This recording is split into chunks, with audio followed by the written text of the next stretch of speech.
Welcome back to the show where we run you through all the Dolphins news you need to know about. After running through the news you need to know about, we run you through the fan Q&A where we answer fans' questions. This first news story is very important. Obviously, the Dolphins going into the bye on a 5-game win streak. Brian Flores updated us a little bit on some of the injuries that the Dolphins are dealing with, like Malcolm Brown, Will Fuller, and Philip Lindsay. Let's start with Philip Lindsay because that's good news. He obviously hurt his ankle in practice before the Giants game. He actually was going to be a pretty big part of the Dolphins running game moving forward, as we saw in his first game off waivers against the Panthers. He actually had 12 carries in that game. So he is going to be a big part of the team, and it looks like he will be ready sometime soon, so the injury wasn't severe. Brian Flores said he did take parts in the walkthrough this week during the bye week. So it looks like it's not too big of an injury, and he will be back soon, which is good news. Brian Flores also commented on Will Fuller, saying that he's still working through his hand injury, and he said, quote, Malcolm Brown and Will Fuller will not be a part of any of the walkthroughs this week during the bye. So it doesn't look like those guys will be back anytime soon. Now, Malcolm Brown wasn't playing well, so that's not too big of a hit to the team. He really wasn't having a good season. He's not a very talented back, and I think that showed through the first few games of the year. Will Fuller is an interesting case because he would help the offense in a lot of different ways. You know, we really have went back to, especially since people forget it, Tua has missed a lot of games this year when you really think about it, and it really disrupted the flow of the offense. And this offense has went through a lot of weird stages. Like week 1, if you go back versus the Patriots, it was very similar to what we're doing now, a very RPO-heavy offense. You go back to some of the other Tua games, like against the Atlanta Falcons or the Jacksonville Jaguars, where Tua played well. That was more of a traditional drop-back passing game, and that's when the defense was struggling. And that was way more traditional. Now you go to, and that's when Will Fuller was healthy. And I don't think Will has played with Tua at all, really, since he's been here, which is crazy.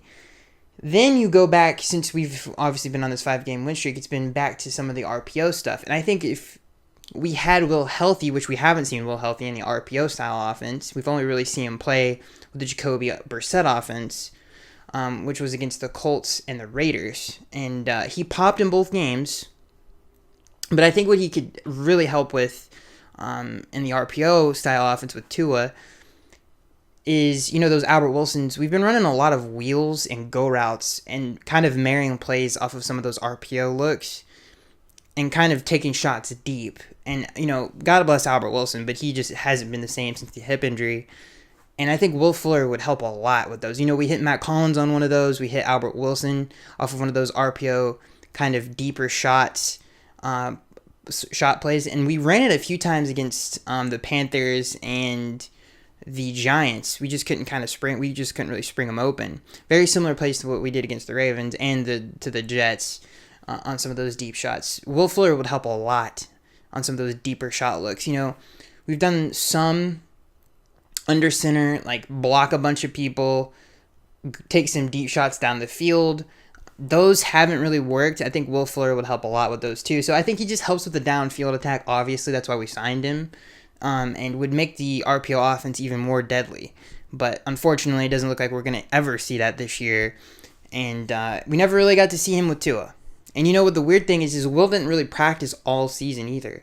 So he's basically just not been here, which is very unfortunate.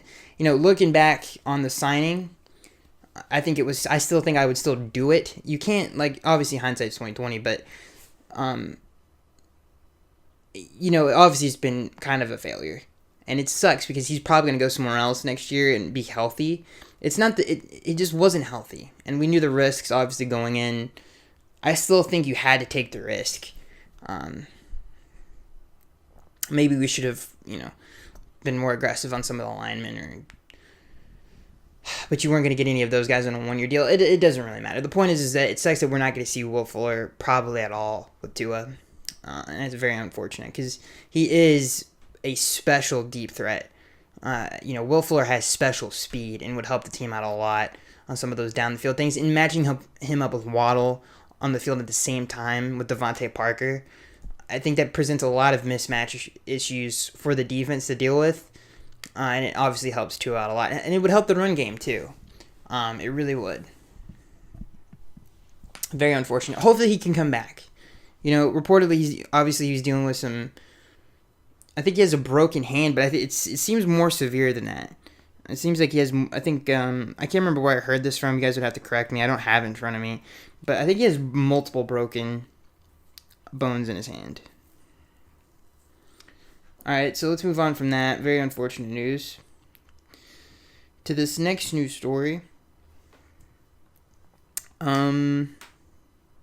Obviously, you guys already know this. The game is come and gone. But Michael Dieter and Devonte Parker were activated off of IR and passed with flying colors in their first game. Devonte Parker played pretty dang good.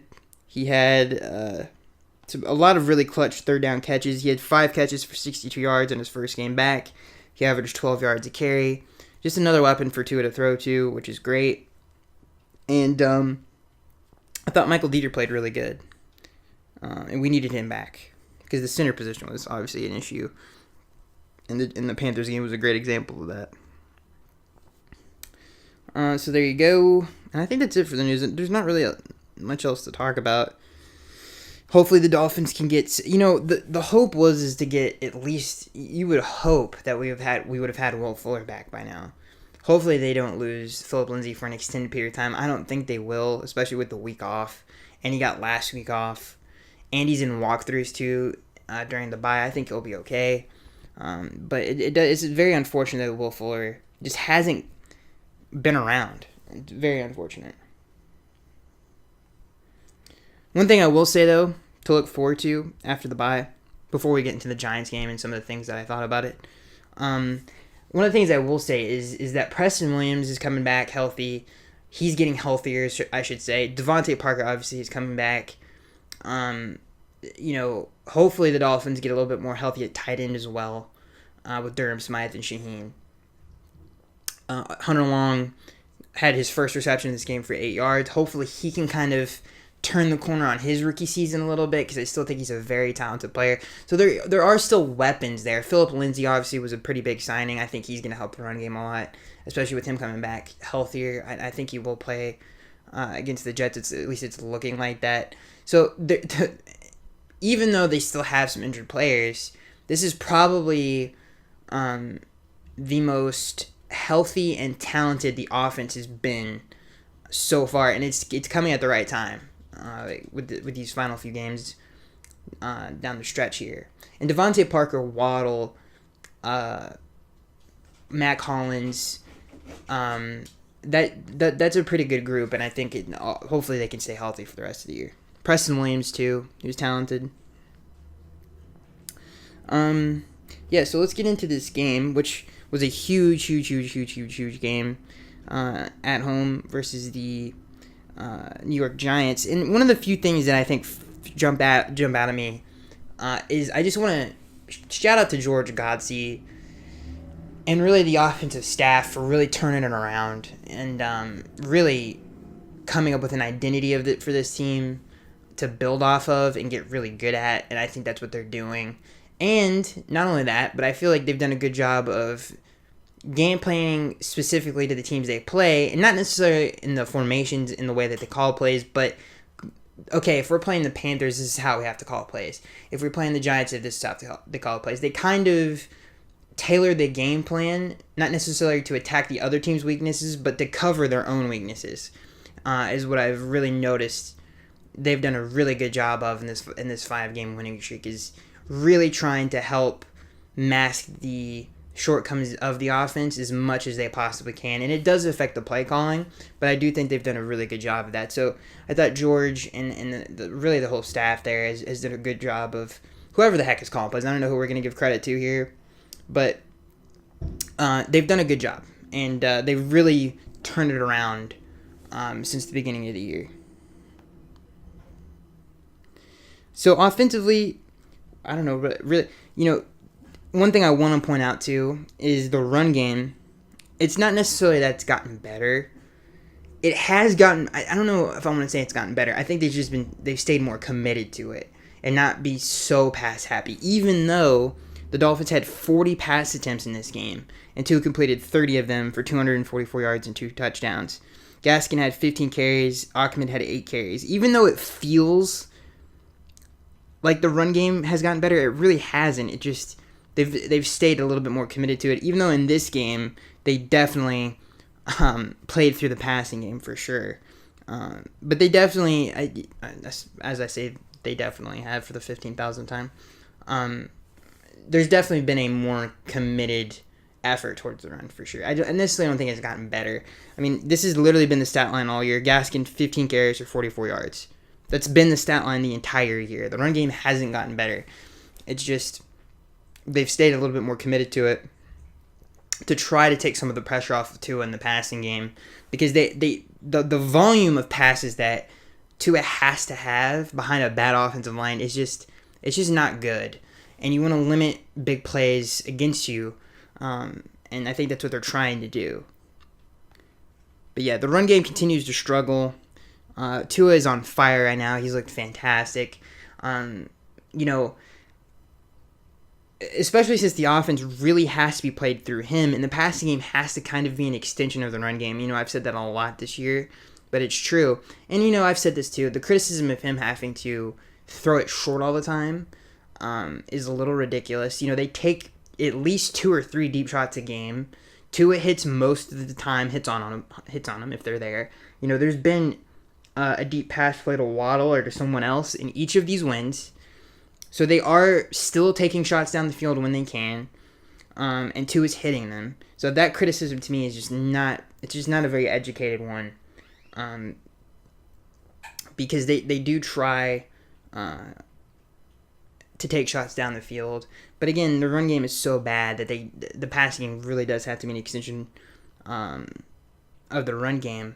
And obviously, not to mention the fact that the offensive line is very poor at pass blocking, so they have to get the ball out of their hands very quickly. But Tua's done a great job despite all of those things, and not having the most amount of weapons on offense. No run game, really not a consistent receiving threat through most of these games. I mean, Devonte Parker will be one, but through most of this 5-game win streak, he hasn't really had that. He's only had Waddle. Gesicki has been pretty much non-existent for these last few weeks, and so it's Tua's doing a great job despite some of the things around him, and it gets me even more excited, and I think hopefully most Dolphins fans are kind of leaning towards the whole Tua thing being the future of the team, and I think I've pretty much fully accepted that. I'm pretty excited about it because I'm excited to see.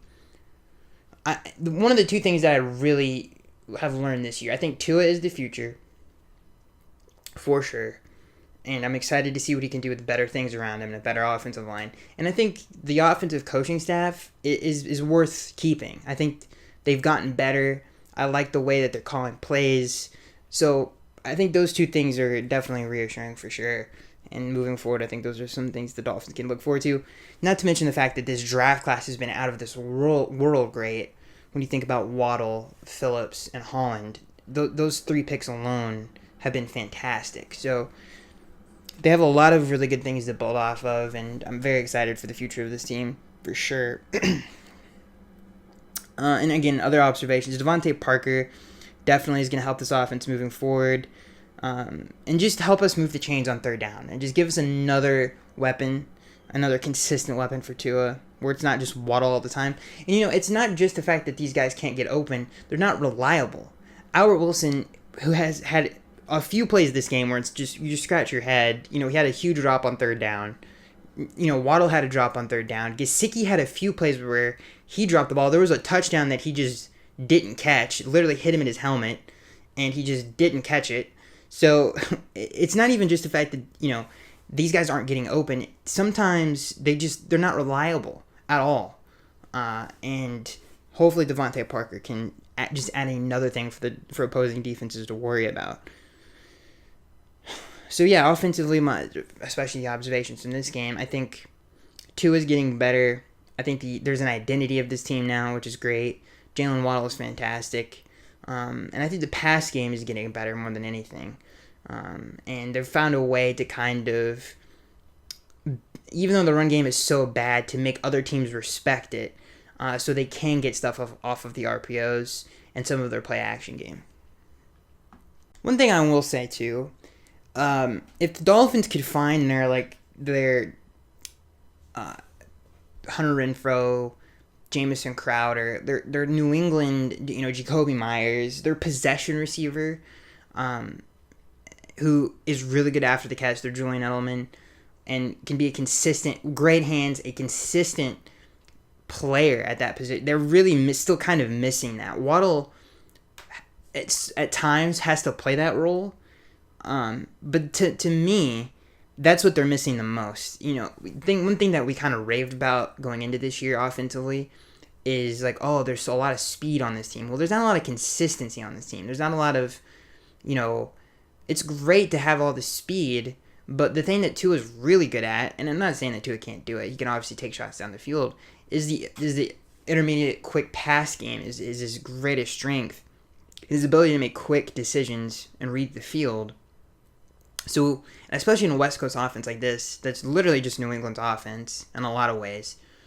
We need someone who, not just Waddle, and that's why Gesicki isn't great in this offense at times, is because he has to kind of be that run after the catch tight end, and he's just not very good at it. They don't really have a lot of those guys. They definitely don't have a reliable guy other than Waddle on third down. Hopefully Devonte Parker can add something, but he needs to stay healthy. They really, really need, like I said, a really solid possession receiver, and to be a little bit more consistent. And they just need more consistency in general. I mean, they lead the league in drops, for God's sakes, and I think it's an underrated topic that's not being talked about. Is that the skill positions just are not consistent at all.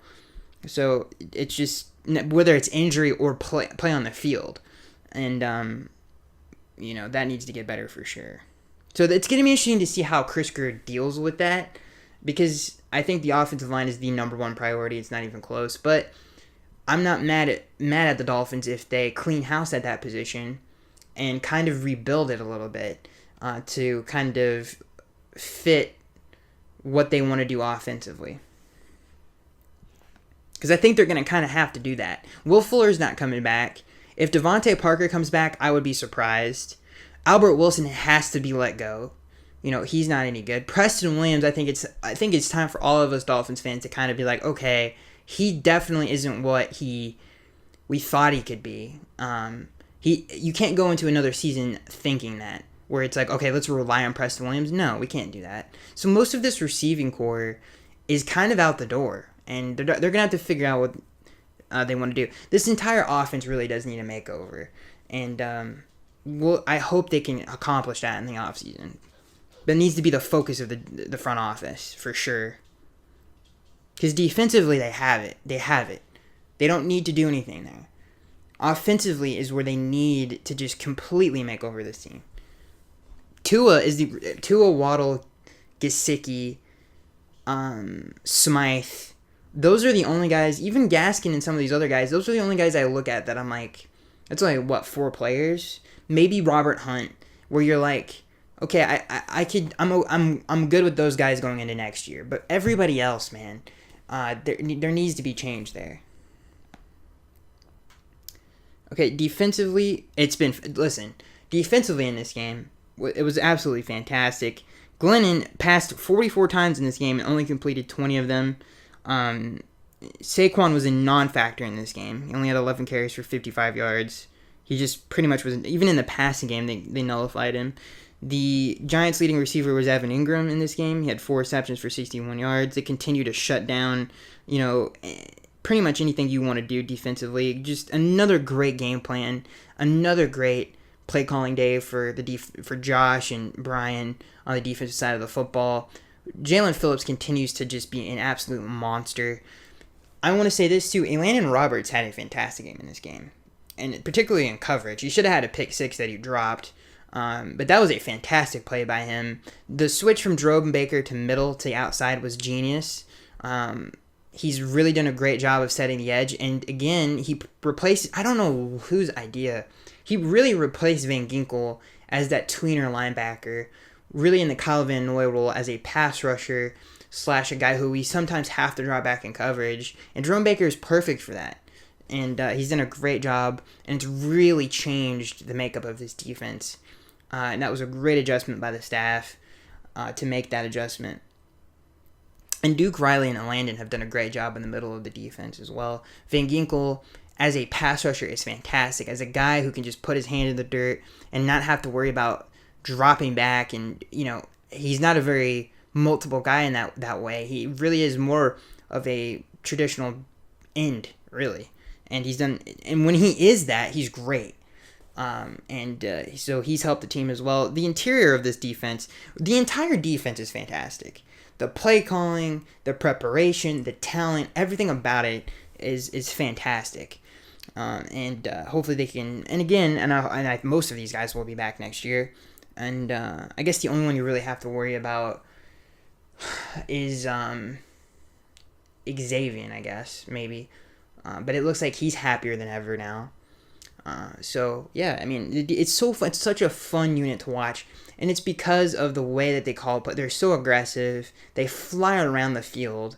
There's really no negative things. I honestly think, especially if you just take it through these 5 games, this is the best defense Brian Flores has had from the front to the back end since he's been here, and it shows. So fun to watch. And the last thing I want to say before we move on to answering questions is the Chris Greer thing is interesting because he had such a fantastic draft this year. Probably his best. It's not even close, honestly. With hitting all 3 of them, Phillips, Waddle, and Holland. It's going to be interesting to see. I think he's coming back next year. I really don't think... And again, I hope they've learned from their past mistakes of the last 2 years, where it's like, listen, we drafted this young quarterback. He had a really good second year. We like what we saw from him. We have to build around him the right way. And I hope that they figure that out, because that's the only thing that they've really messed up is building around him. And he's going to have consistency with the offensive coaching staff. They're coming back. They've earned it. Not just because they want consistency, but they actually have done a good job the last few months of the year here. And so they've earned it. He's going to have that consistency with the coaching staff, which is great. They just need to do a good job this offseason of surrounding him with talent.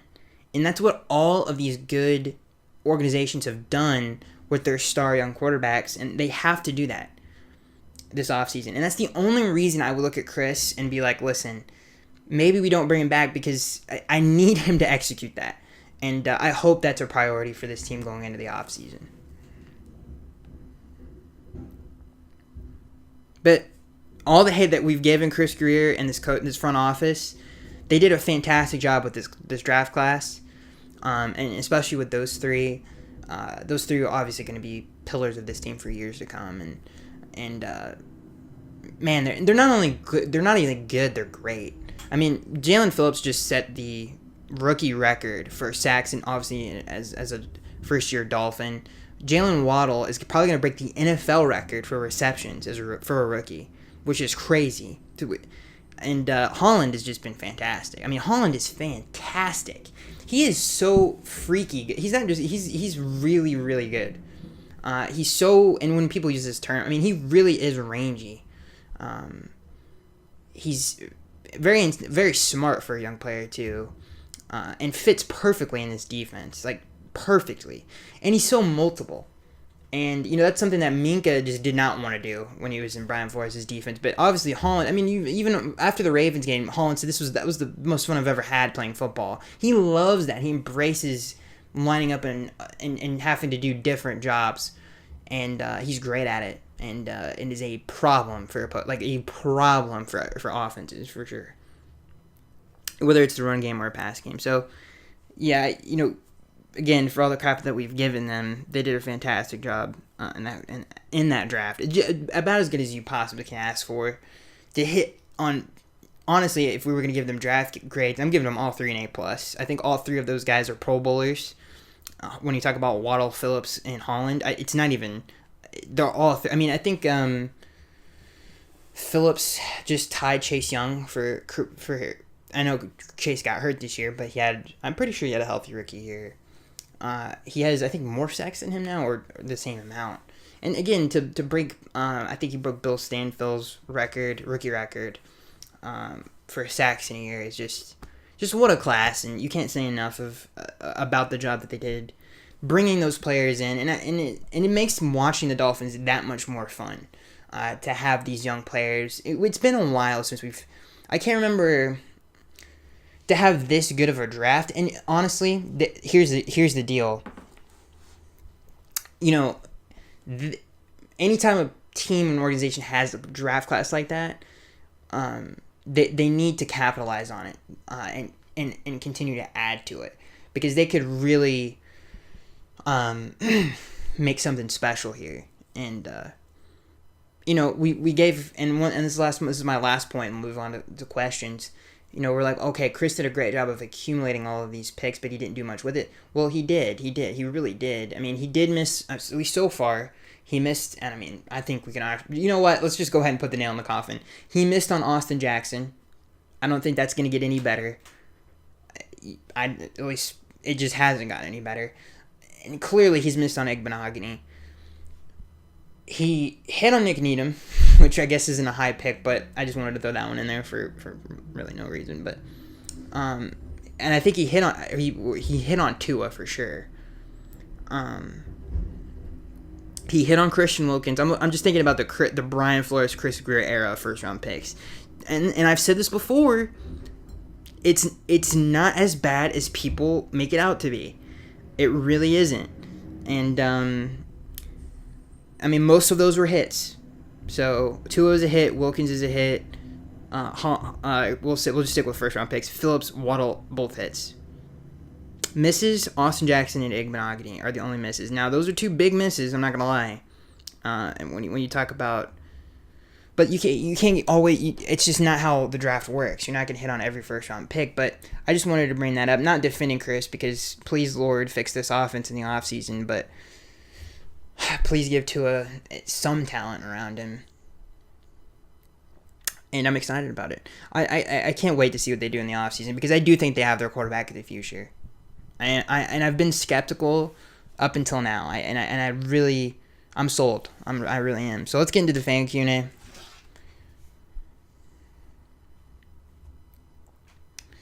And one thing I will say, again, I guess the last thing I will say, the criticisms of Tua, of his play this year, are easily combated if in any argument that you can really have about it, because it's pretty clear. Like, if people, okay, like, oh, he doesn't throw down the field. Well, he's behind the worst offensive line in the league, and people are going to bring up, well, he hasn't been sacked as much as this, and this guy. That is a compliment to our coaching staff. They don't put him in those positions. It's not because he can't do it. It's because this offensive line is trash, okay? So it has nothing to do... You can't look at the stats and be like, okay, well, they're not as bad as these guys. Well, no, it's our coaching staff is better than those teams' coaching staffs, and they just don't put them in those positions. But when you look at our offensive line, it doesn't get worse than it. There is no run game. There is no pass protection. So any real negative things you can say about Tua are legitimately explained away, not fanboying out and explaining them away with things that don't exist. Legitimate reasons for why we don't throw the football down the field as much as people want, even though we do. Like I said, I think we take three or four shots down the field a game, and Tua hits on most of them, especially in these 5 games. But that's the last thing I really wanted to say is, the criticisms that Tua has had are not because of him, and really are the things around him that have been below average. When you think about the offensive line, the backfield, and even the receivers. Waddle has been fantastic. Gesicki has been inconsistent at best, okay? He had that was probably his worst game was against the Giants. I mean, that game was really bad. Okay, he dropped a touchdown. He had a few other drops in this game that weren't great. He had one that was a little high, but still should have been caught. And so yeah, I think again, and I'm going to repeat myself for the 1,000th time, but it is true. I think most of the things that people have problems with Tua aren't his fault, and are easily explained away with legitimate reasons, because of the things around him. And so yeah, let's get into the fan Q&A. And again, I hate saying this, but one last thing on Tua. Not saying he's perfect. He does have his shortcomings. But I think they're not major things. And I think the thing that and again, I'm not, like I said, I don't want to sound overly positive where it's like, oh, this dude is flawless. But I think the common criticisms of him are easily explained away. I think that's the best way I can put it. So let's move on to the fan Q&A. This first question comes from Tigers. He says, "This was such a great addition by ASPN. I hope." Oh God, dude, is this not even my video, bro? It switched videos because I have to click onto the video to read the fan Q&A. Good Lord. Anyway, okay. This actual first question comes from Chris. He says, "Skaggs, do you feel like Parker is expendable at this point? He's barely ever available and has enough value that I think we can use him as trade bait to improve our offensive line. Or would you rather fix the O-line in free agency?" This question comes from Chris Z. I've said this a million times. If they want to get better at the skill positions, I'm fine with that being addressed in the draft. And again, the Dolphins have a ton of cap space coming in this coming off season. Don't know why I'm stuttering over my words right there. So they have a ton of cap space. That is the way that I would want them to use it, is to revamp the offensive line. I do not want rookie offensive linemen. I want to do like what the Cardinals did in this past offseason where they added veteran talent.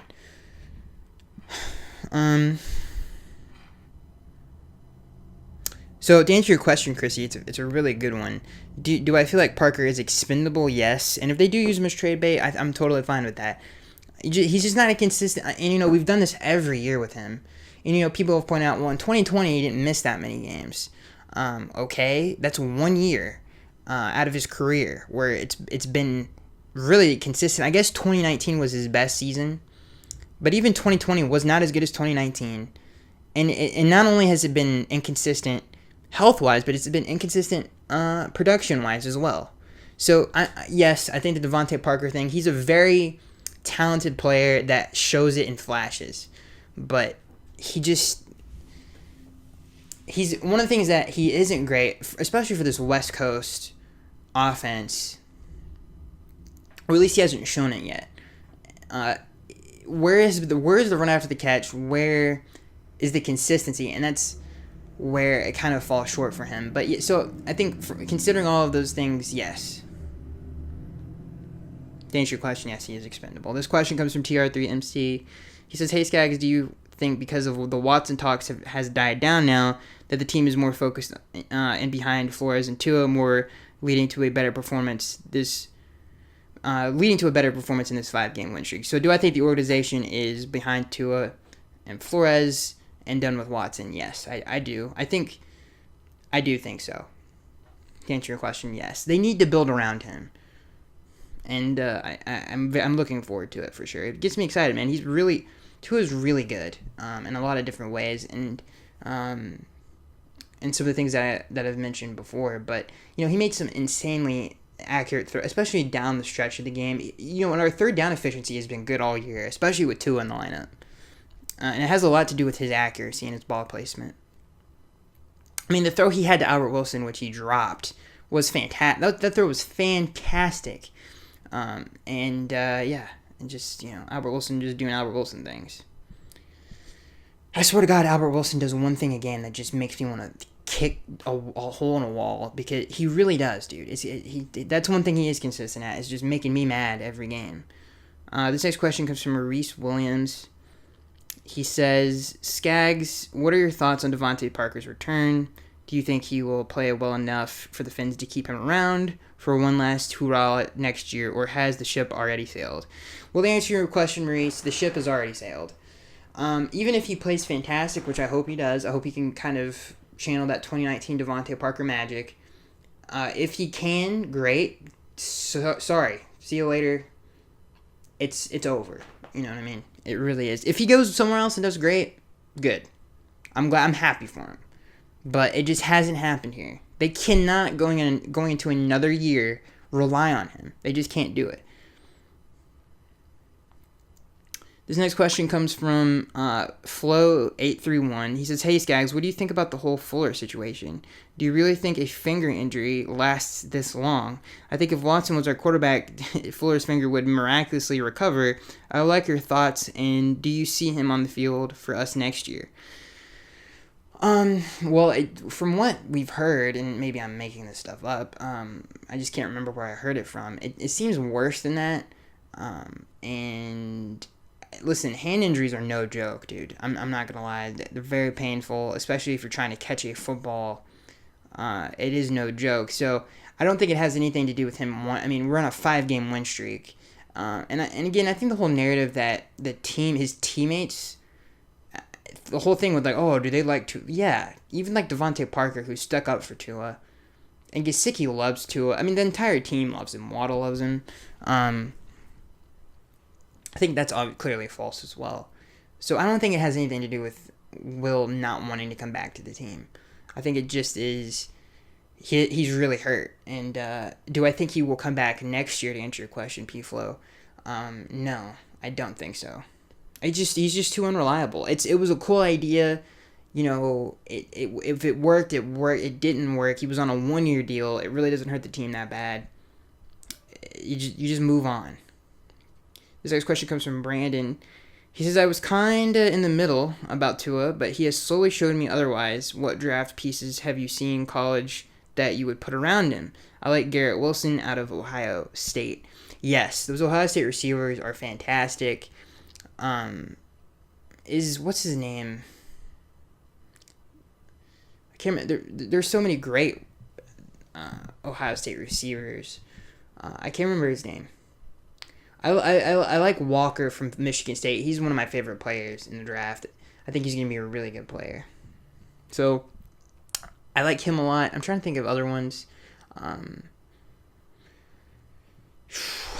going through my Rolodex right here, just in my mind. There's a lot of really good running backs in this draft. I don't know if I don't know if they're all eligible though. I'm not really that well tuned into the college football side of things, but there's a lot of good. Michigan's got some good running backs.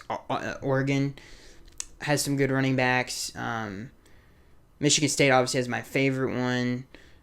So there's a lot of good backs in this draft. It's pretty deep.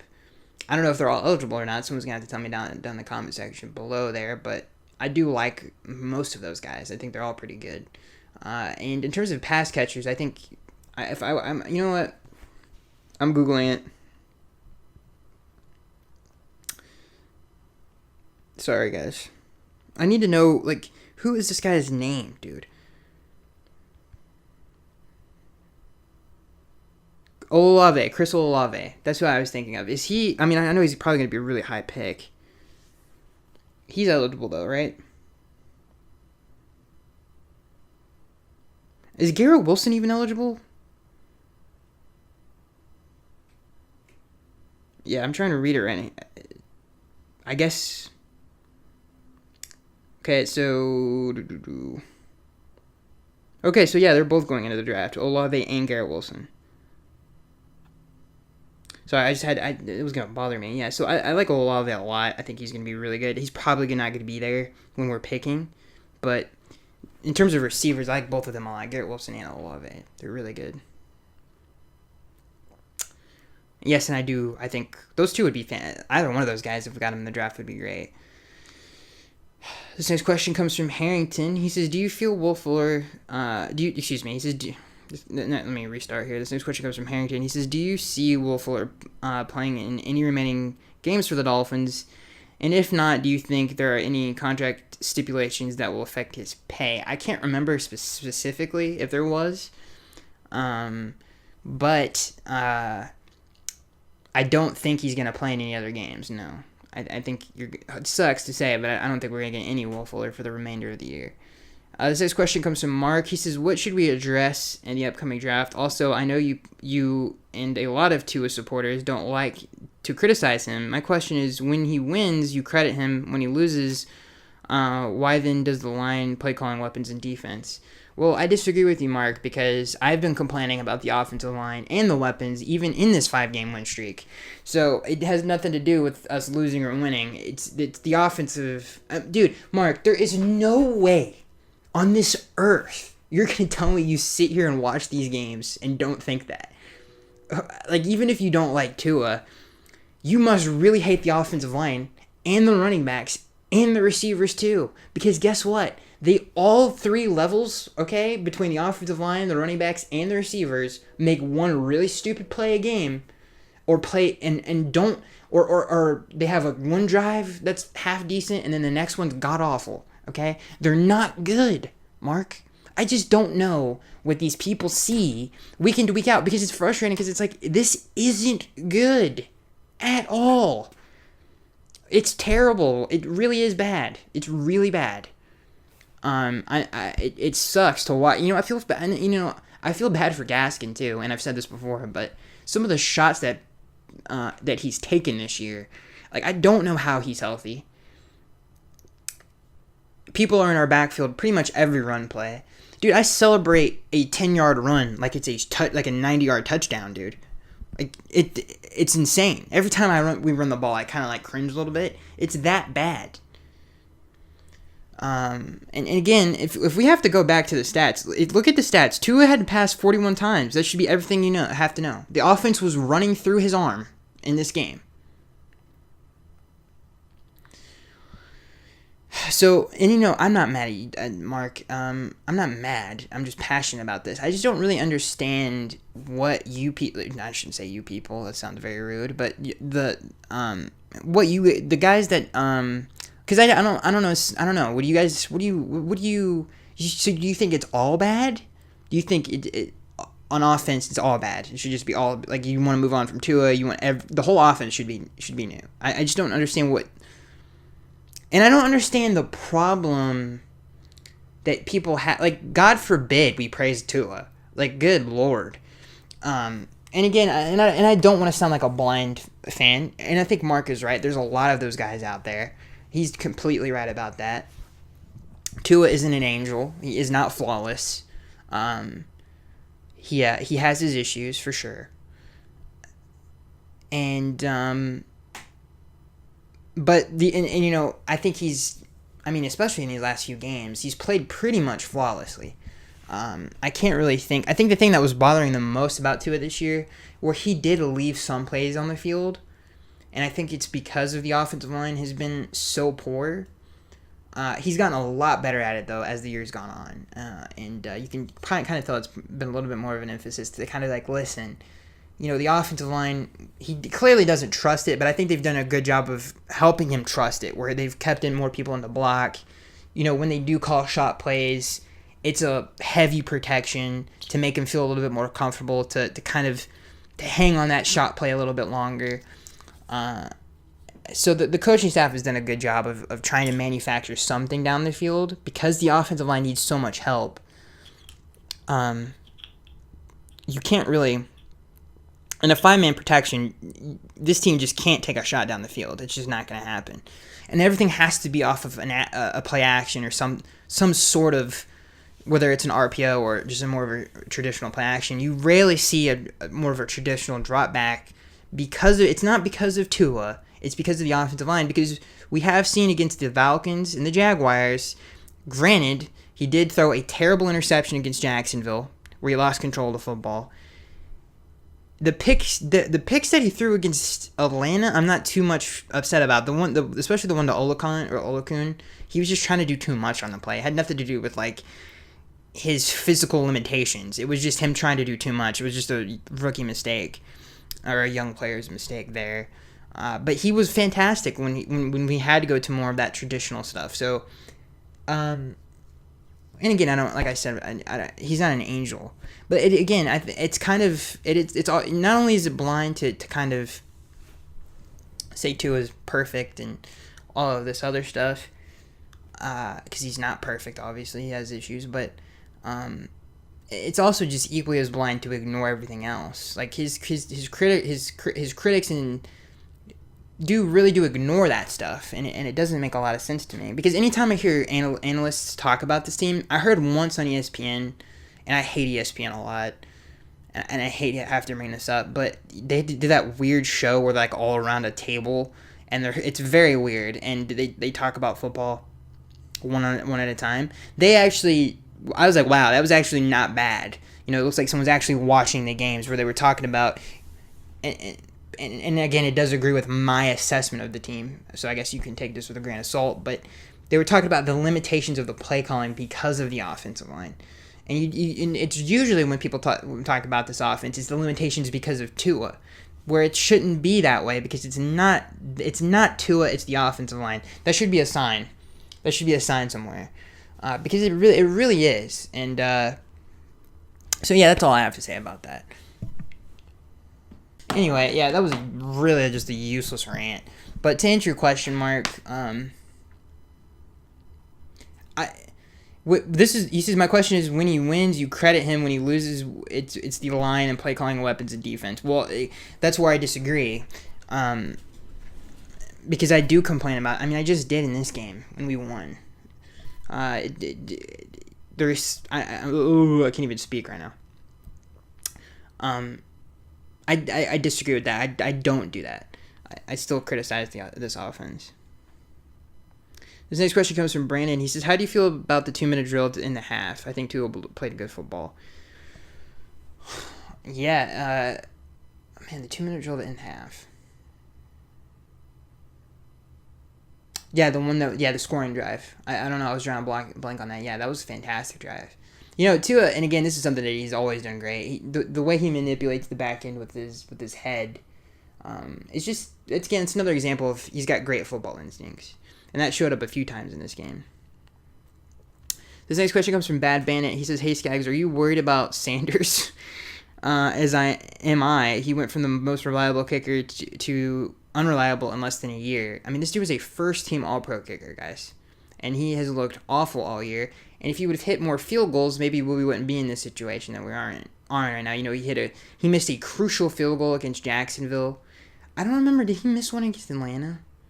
I think he did. So he's been, I mean, dude, he's cost us games, bro. I should say games. The only one I can really pinpoint on him is Jacksonville. I don't remember Atlanta. I think he did, though. And both of those obviously were field goal games at the end and would have helped. But yeah, Jason Sanders has sucked this year, and hopefully he can kind of get his mojo back. This next question comes from SM. He says, I believe if we would have kept Eric Flowers and went after Gardner Minshew, like I wanted, that alone would have given us 2 more wins. Probably. I mean, we were talking about when Tua got hurt, but I don't know, man. I mean, what would have Minshew done differently that Jacoby, I don't know. Oh, dude, and Jason Sanders missed a field goal against the Raiders, too, dude. So, yeah, Jason Sanders has definitely cost us games this year.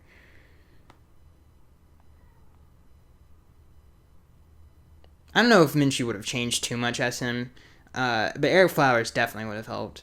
This next question comes from Brandon. He says, would you like to see Tua throw more back shoulder fades, considering the fact that it looked like he would know where to place the ball? I mean, he's always been great at that. Dude, some of the third down to close the game when it was 9-17 to Mike Gesicki was beautiful, dude. Beautiful throw. Dude, there's not many people that can make that throw in the league. Like, that was and this is why I'm coming around on Tua, is because he makes some tough throws. He's made a lot of tough throws at least once in each game he's played in. And he's doing it more often. I mean, all the back shoulder fades to DP. And like I said, that throw to Gesicki, the throw to Gesicki where he dropped the football, or excuse me, it bounced off of his helmet in the end zone. That was a great read. And that's another example of Tua going down the field and his receiver just not coming down with it. But I think we will with Devonte Parker for sure. This next question comes from Richard. He says, no talks about Isaiah Ford. The last couple of games, he's made 2 key catches a game, including a touchdown catch. He runs excellent routes underneath. And what about the other Houston quarterback, Tyrod Taylor, as to a backup quarterback next year? So you want again? That question came from Richard. I like Isaiah Ford. He's not anything special. I think he is what he is. I think that's why I just don't really bring him up enough. It's like, okay, fine. It was more Tua. Great sideline awareness, though. I will say that. But, Isaiah Ford is what he is. I guess that's the best way I could say it. And in terms of backup quarterbacks, Tyrod Taylor would be a fantastic backup quarterback.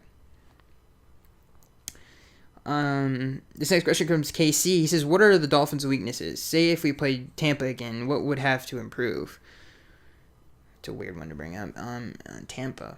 If we were in the Super Bowl, what would have to improve, Casey? Honestly, this is as much improvement as you're going to see with the offense. Like, this is pretty much what it's going to be, unfortunately. There's nothing much they can do unless they get another offseason, because there's so much things that they have to fix that you're just not going to fix it, and they're just very limited talent-wise. So this is pretty much as good as it's going to get. Tua's going to have to make a couple tough throws a game, and that's pretty much how it's going to be. Tua's going to have to be the extension of the running game, where he's going to have to throw 4-yard passes on a consistent and a high efficient basis. And then again, he's going to have to just make a few tough throws down the field. I mean, that's just literally what this offense has been. This next question comes from Bad Bandit. He says, Skaggs, why do we keep taking shots at Tua? Logan Ryan is the latest clown to trash Tua after losing to him. Yeah, I don't know what that was about. I don't really care. I mean, if Tua would have had a really great stat line, he would have had at least 3 touchdowns in this game. Jalen Waddle would have been well over 100 yards if he catches that slant. That might have been, if not a touchdown, a really big gain. And Gesicki was just all over the place, and so was Albert Wilson. There was, let me count, okay? There was 4 third-down drops. So the Giants are lucky we scored only 20 points. Anyway, that is it, ladies and gentlemen. I hope you guys enjoyed it. Thank you to, again, and you know what, I want to say this. Thanks for everybody asking questions, like even the one that Mark asked, even though I passionately disagree with what he said. I still really appreciate everybody commenting down in the class. Like, it really helps, and it helps the show for sure. So that is it, guys. I hope you guys enjoyed it. Dude, it's been fantastic. This 5-game win streak has been fantastic. The defense has been so fun to watch. It's great to see Tua turning into the quarterback that I really liked coming out of college, and it looks like he looks like he's turning into it. I'm excited to see what he can do with even more talent around him. And yeah, that is it, ladies and gentlemen. And let me know what you thought about the game, and I'll see you in the next one.